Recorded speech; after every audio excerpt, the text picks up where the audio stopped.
বিষয়টা হচ্ছে যে আমাদের কুমিল্লার লোকাল মানে লোকাল এলাকার মধ্যে বলে আর কি যে একজনের খানা আরেকজনের দেখতে পারে না।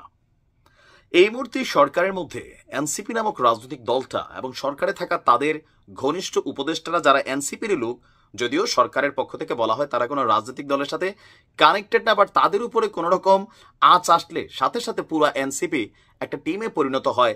আমরা যখন বলি যে এনসিপি একটা কিংস পার্টি, অনেকে এটা সমালোচনা করেন, কিন্তু দিন শেষে এটাই বাস্তব। আর এই যে তারা একটা শিশুসুলভ বক্তব্য দেন যে আসিফ মাহফুজ এদের সাথে এনসিপির কোনো সম্পৃক্ততা নাই, তো এরাও বলে, আসিফ তরাও বলে যে আমি ভবিষ্যতে অন্য দলও তো যাইতে পারি। মানে মানুষ যে আগে আওয়ামী লীগের একটা মুখপাত্র ছিল হাসান মাহমুদ, স্বরাষ্ট্রমন্ত্রী, স্বরাষ্ট্র নয় কি জানি মন্ত্রী ছিল, পররাষ্ট্রমন্ত্রী, এই লোকটার কথা শুনলে মানুষের হাসতে হাসতে পেটের চামড়ায় ব্যথা হইতো। এদের বক্তব্য মাঝে মাঝে এমন হয়, কেন সারা বাংলাদেশে জানে এরা একটা টিম, বাট জনগণকে কি বুঝাইতে চায়? তো এই যে বুঝাবুঝির খেলাটার মধ্যে এসে পেস্টা লাইগা যায়, আমি নিজেও বুঝি না। ইশরাক যদি আইনিভাবে কথার কথা যে এইটাকে হয় না, তো ভাই ওই যে উত্তরের জেলা প্রশাসক যেভাবে, সরি মানে সিটি কর্পোরেশনের প্রশাসক যেভাবে নিয়োগ দিচ্ছেন, ইশরাককে দিয়ে দেন, সে তো এই সিটটার দাবিদার। কিন্তু তা না দিয়া এখন এক একজন এক এক এক এক পাকনা পাকনা বুঝ দিচ্ছেন। আর এটা কি মানুষের কাছে খাওয়ার যোগ্য? বিএনপিরও এখন সময় আসছে অস্তিত্বের লড়াই, সম্ভবত মেয়র হিসাবে এই মুহূর্তে যিনি আদালতের রায় পেয়ে গেছেন, নির্বাচন কমিশনের প্রজ্ঞাপন রায় পেয়ে গেছেন মেয়র ইশরাকের। এখন ইশরাককে কঠিন খোঁচা মারছে কে? সার্জিস। প্রথমে একটু তেনাইছে পানাইছে, মেয়র সাদেক সাহেবের ছেলে একটু রসাত্মক হালকা ভিজাইছে, ফাইনালি শুরু করছে ওই জায়গা থেকে। বিএনপি তাদের জায়গা থেকে অসংখ্যবার বলেছে যে এটাই সত্য যে তিনটা জাতীয় নির্বাচন এবং অন্যান্য স্থানীয় নির্বাচনগুলো ছিল একপাক্ষিক, প্রশ্নবিদ্ধ, অবৈধ। যেই নির্বাচন অবৈধ সেই নির্বাচনের মেয়র আমি কিভাবে হতে চাই এটা নাকি ইশরাকের ভাবা উচিত। সেটা কিভাবে বৈধ হয়? তাহলে তো সেই নির্বাচনকে আমি বৈধতা দিয়ে দিচ্ছি। তো তাহলে বাকি যাদেরকে মেয়র করলেন চট্টগ্রাম না সিলেটে, তারা কিভাবে তাহলে বৈশা বৈশা দায়িত্ব পালন করছে? ওইখানে কি এই প্রশ্নগুলো আসে নাই? তার বক্তব্য হচ্ছে সার্জিসের যে তাহলে ঢাকা দক্ষিণ সিটি কর্পোরেশনে শুধু ইশরাক ভাই কেন, সকল জেলা পরিষদ, উপজেলা পরিষদ, সিটি কর্পোরেশন, ওয়ার্ড সংসদীয় আইনে সবাইকে তাদের জায়গায় ফিরিয়ে দেওয়া উচিত। এইটাও আবার সত্য, যদি ইশরাককে ম্যান্ডেট দেওয়া হয় তাহলে বাকি যারা আছে তাদেরকেও তো জায়গা দিতে হবে। মেয়র হয়ে সাময়িক ক্ষমতা ব্যবহার করা, সুযোগ সুবিধা ভোগ করা, এসবের দিকে তাকিয়ে সামান্য কয়েকদিনের জন্য একটা চেয়ারে বসে অবৈধ নির্বাচনগুলোকে ইশরাক ভাই যদি বৈধতা দেন, তাহলে এটি তার রাজনৈতিক কেরিয়ারে একটি কালো দাগ হয়ে থাকবে।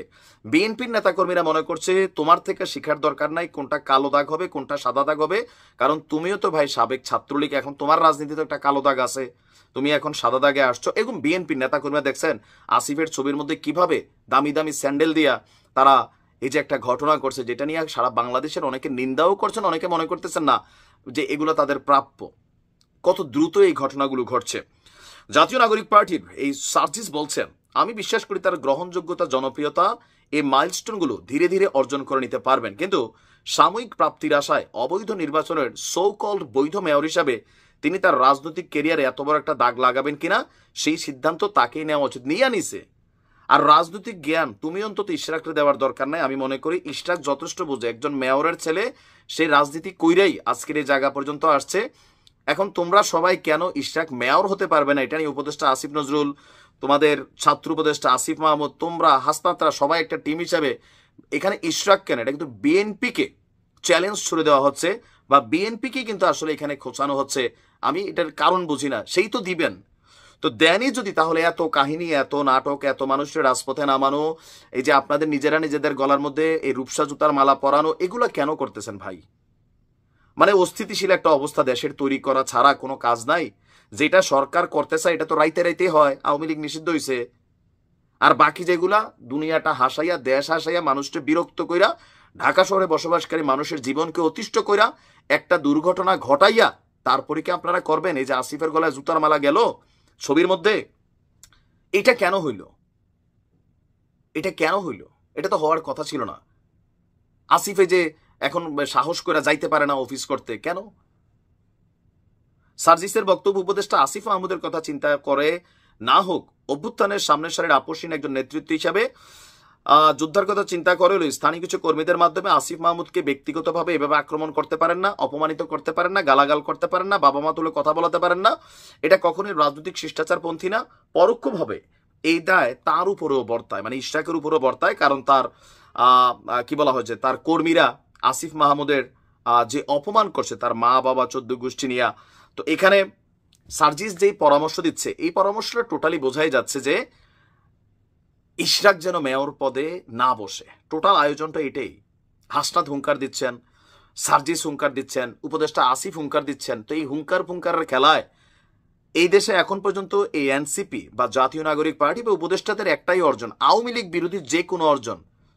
কিন্তু মেয়র ইশরাকের এই ইস্যুটাতে আপনারা অনেক হেনস্থা হবেন, আমি যেটা বুঝতেছি। আমার মনে হয় যে মান নির্মাণ আল্লাহ রাখে, আপনারা এটা নিয়ে বাড়াবাড়ি না কইরা এটা নিয়ে সরকার বক্তব্য দিবে। আপনারা কেন বক্তব্য দিচ্ছেন? আপনারা যখন দিচ্ছেন তখন তো জাতীয় কিংস পার্টি ইউনূসের নেতৃত্বে যেটা গঠিত হয়েছে এনসিপি নিয়ে, এটি তো প্রমাণিত। এখানে উপদেষ্টাদের জন্য উপদেষ্টারা কথা বলবে, সরকার তার কাজ করবে।